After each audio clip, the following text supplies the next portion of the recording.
What's up, everybody? Junior here for Comics Remixed. It's the last day of the show, first thing in the morning, so we're kind of all groggy, long weekend, but I'm here with Jon Hughes. Jon, how you doing today? I'm doing awesome. Now, if you take a look back at some of this man's artwork, you got to ask yourself, why haven't you not heard of him? Look at his Poison Ivy. I mean, it's sick. So, Jon, what, for those that don't know, just quick rundown who you are, what you do. Well, not having heard of me yet is kind of the plan at the moment. The work that you see here that I've done, a lot of this is just kind of done for my own development, for fun, for gifts for friends, just, you know, portfolio to develop my work. My own books are what I'm really working on. That's, you know, the plan for the future. So until I get those going, there's not really a big market Jon kind of plan right now. You know, it's just get out to conventions, meet people, you know, try to raise some money for the project, and then get the project going. That's the number one thing at the moment. Did you ever try to shop it around anybody? No. The plan is we've actually started our own imprint, Overground Comics. That's going to be the main goal of us is being an independent publisher. We've, you know, I know some friends who have gone to other companies, and I definitely have nothing against, you know, going to like Image or Dark Horse or some of those really great creator-owned, you know, organizations, but we believe that there is plenty of room in the comic book industry for more publishers. You don't have to, doesn't need to just be 3 or 4 big time guys and then nobody else. You know, there's plenty of companies like, you know, Arcana, IDW, Big Dog Inc., a lot of guys that are, you know, have come up independently and done their own thing, and they're kind of proving that anybody can do it if the work is good enough.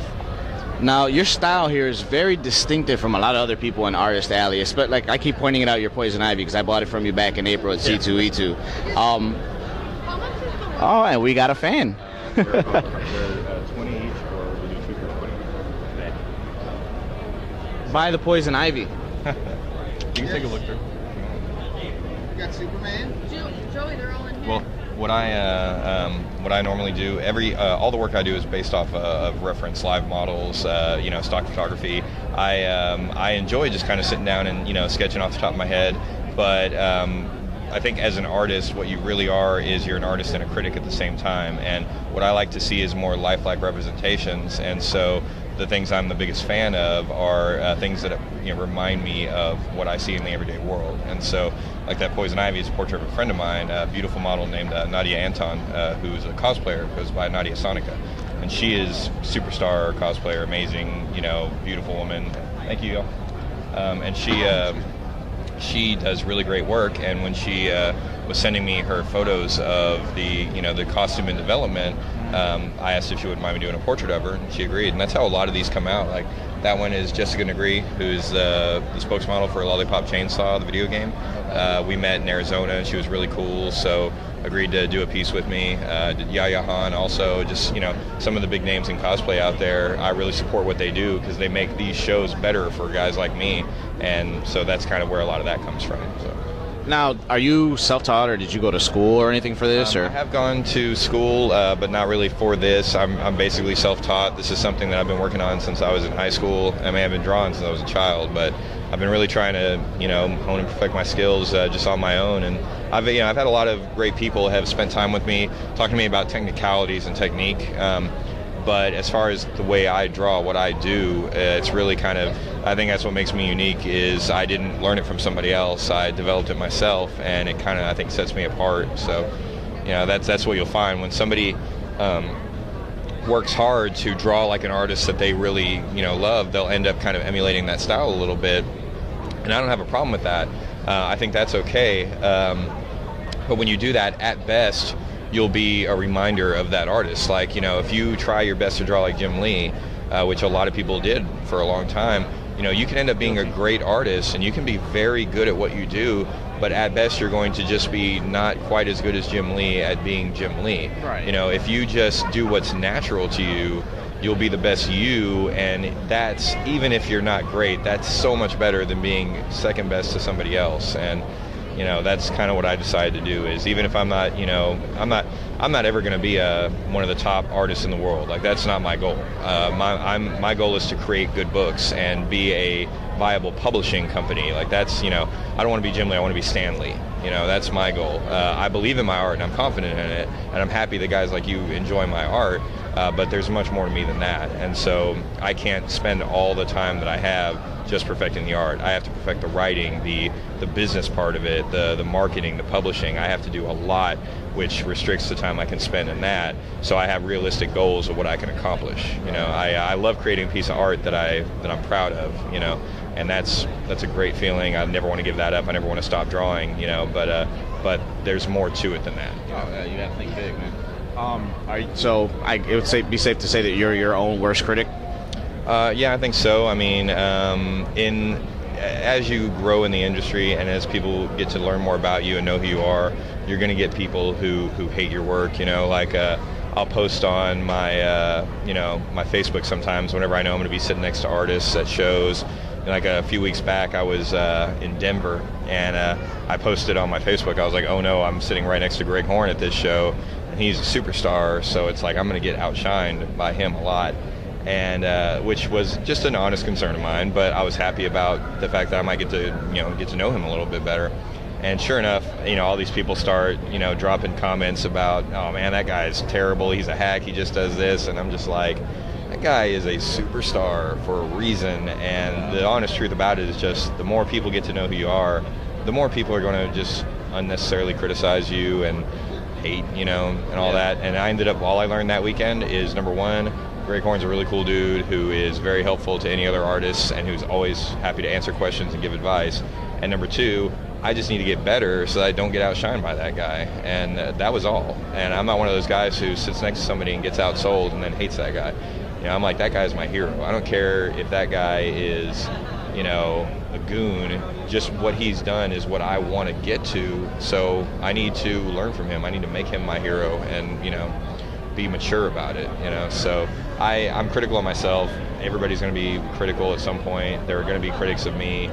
I don't care, as long as it's funny. I friend everybody who friends me on Facebook. Like I don't have a like page. That's not necessary. I'm not a huge, I don't need to put a like page to keep people at a distance. I'm still at a point in my career right now where I have like hundreds of fans. I don't have like hundreds of thousands of fans.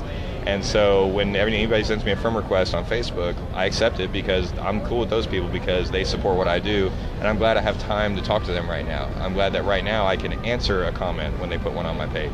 And it's always really cool how when I'm down in the dumps, I get on Facebook and whine about something. I hate my life. Even if there's just one fan who's like, no, you're amazing, you're awesome, don't sweat it. That makes me feel good. And so there's definitely. Always, even though I'm very critical of myself, there's always somebody to look to remind me that I don't need to worry about that because it doesn't matter so much what I think, it matters what they think. Right. So obviously you'll be getting a friend request from me and the show, but so you mentioned a lot of different artists in this interview so far. So is it safe to assume that Greg Horn is probably your, I don't want to say idol, but the one you kind of look up to the most? Absolutely not. I am not a Greg Horn fan. He's not like my idol or anything like that. He's a person that I respect. I will give you one person I look up to, and that's Stan Lee. Stan Lee has done what I'm trying to do. He did it in a time where people needed that. I'm trying to do it in a time where everybody's capable of doing it, and it's harder, but I don't care. I'm not one of those people who thinks that you can't make it just because there's a lot of other people trying. And he's a real inspiration of mine. I finally got to shake his hand a couple of times once he got back on the tour, and I was seeing him in all these shows, and that's been a great thing for me. There are a lot of artists that I respect. Many of them you wouldn't even know because they're people I met on the tour that I know that even though they're not a big, famous, huge, big-time artist, their work is what I respect. A guy named Eric Jons that I see on the East Coast a lot. He's not like a big-time comic book star. He's a brilliant painter, and he comes to these shows and shows his work, and I am dumbfounded by him. Celia Kaye that I saw in New York. She does a really abstract style of work that was featured on a lot of the covers of American Virgin from DC Comics' Vertigo series.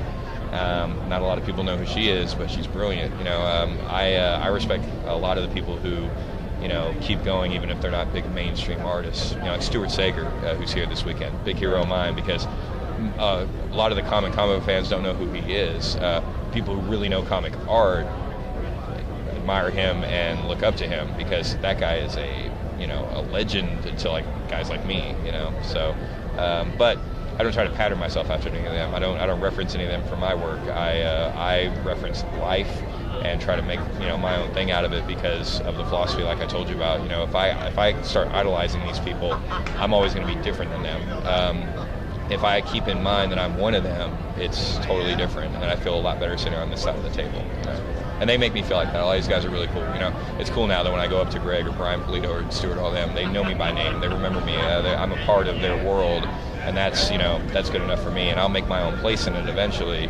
But the fact that I think of them as peers and not my idols, I think is an important step for me in this business. Because you got to be one of these people. You can't be looking up at them, because then they'll always see you like that too. You got to remind them, you got to remind them that you're one of them, and you might not be as big as them or as famous or even as awesome as they are, but you belong here just like they do. There's a spot for everybody. Right. So, I'll put you on the spot. Out of everything that you've done so far, what's your favorite piece? I don't know. Like as far as like a piece of art goes, that's kind of hard because the passion for me is Overground Comics. In fact, check this out. I'll show you my favorite work, which is going to be kind of awkward. I'm going to be like, phone. But I don't bring my favorite work to shows yet because nobody will buy it because they don't know who any of these people are yet. But they will at some point. But the time I really shine is when I do Overground Comics, and I'm about to show you what I mean by that. Just so these guys can kind of see some stuff. Like I'm very proud of some things like this Goblin Queen piece. That was a really big one for me. Let's see, you like the Poison Ivy a lot, which is this one right here.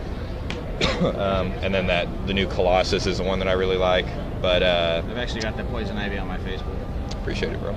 But the Overground Comics stuff is where I really cut loose, and that's my dream. Like that's what I put everything into. Here we go. Check that out.